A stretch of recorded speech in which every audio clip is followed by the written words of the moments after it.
राधे राधे। जय श्री कृष्णा। आज हम पुरुषोत्तम मास महात्म्य का तीसरा अध्याय सुनेंगे। नैमिषारण्य में बैठे ऋषियों ने सूत जी से विनम्रतापूर्वक कहा, भगवान नारायण ने नारद जी से जो शुभ और रहस्यमयी वचन कहे उन्हें हमें विस्तार से सुनाइए।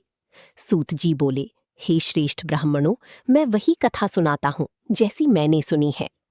नारायण बोले, हे नारद, पहले एक पुरातन प्रसंग सुनो जो स्वयं श्री कृष्ण ने धर्मराज युधिष्ठिर से कहा था। एक समय की बात है, द्यूत क्रीड़ा में छलपूर्वक हारकर युधिष्ठिर और उनके भाई पांडव अपना राज्य खो बैठे।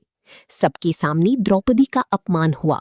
दुष्ट दुशासन ने उसकी केश पकड़कर उसी सभा में घसीटा और उसके वस्त्र उतारने का प्रयास किया। उस संकट की घड़ी में भगवान श्री कृष्ण ने उसकी लाज की रक्षा की।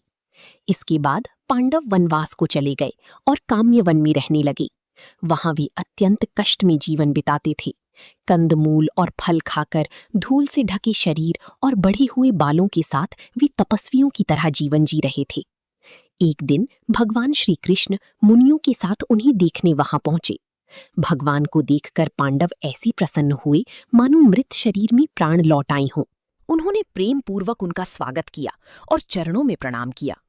द्रौपदी भी अत्यंत विनम्रता से उनके सामने उपस्थित हुई। पांडवों और द्रौपदी की दयनीय अवस्था देखकर भगवान श्री कृष्ण का हृदय द्रवित हो गया और वे कौरवों पर अत्यंत क्रोधित हो उठे।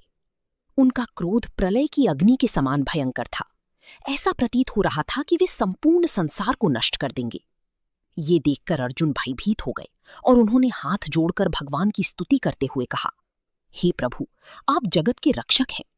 एक के अपराध के कारण संपूर्ण सृष्टि का नाश करना उचित नहीं है। जैसे कोई मच्छरों को मारने के लिए अपना घर नहीं जलाता, वैसे ही आप भी क्रोध को शांत करें। अर्जुन के विनम्र वचनों को सुनकर भगवान श्री कृष्ण शांत हो गए। उनका क्रोध शांत होते ही पांडवों ने राहत की सांस ली और प्रेम पूर्वक उनकी सेवा की। इसके बाद अर्जुन ने भगवान से वही प्रश्न किया जो आगे नारद जी ने नारायण से पूछा था। हे प्रभु, ऐसा कौन सा उपाय है जिससे मनुष्य के सभी दुख दूर हो जाएं? भगवान श्री कृष्ण ने कहा, हे अर्जुन, ये अत्यंत गुप्त और दुर्लभ रहस्य है जिसे ऋषि मुनि भी आसानी से नहीं जानते। फिर भी तुम्हारी प्रेम और भक्ति के कारण मैं तुम्हें बताता हूं। उन्होंने आगे समझाया कि इस सृष्टि में हर वस्तु जैसे समय, मास, ऋतु, नदियां, पर्वत, वन, औषधियां, सबके अपने अपने अधिष्ठाता देवता होते हैं जिनकी पूजा से फल प्राप्त होता है। फिर उन्होंने एक अद्भुत कथा सुनाई। एक बार एक अधिक मास उत्पन्न हुआ, लेकिन उसमें सूर्य की संक्रांति नहीं होने के कारण सभी लोगों ने उसे तुच्छ और अशुभ मान लिया। उसे मल मास कहकर अपमानित किया गया। इस तिरस्कार से वो मास अत्यंत दुखी और निराश हो गया। अंततः वो भगवान विष्णु की शरण में वैकुंठ पहुंचा।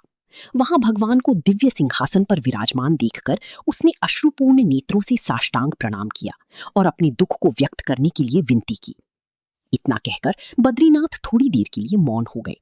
तब नारद जी ने उत्सुक होकर पूछा, हे प्रभु, उस अधिक मास ने भगवान के सामने क्या कहा? पुरुषोत्तम मास महात्म्य का तीसरा अध्याय अच्छा लगा तो लाइक, शेयर और हमारे चैनल भक्ति रस सागर सब्सक्राइब करें। धन्यवाद।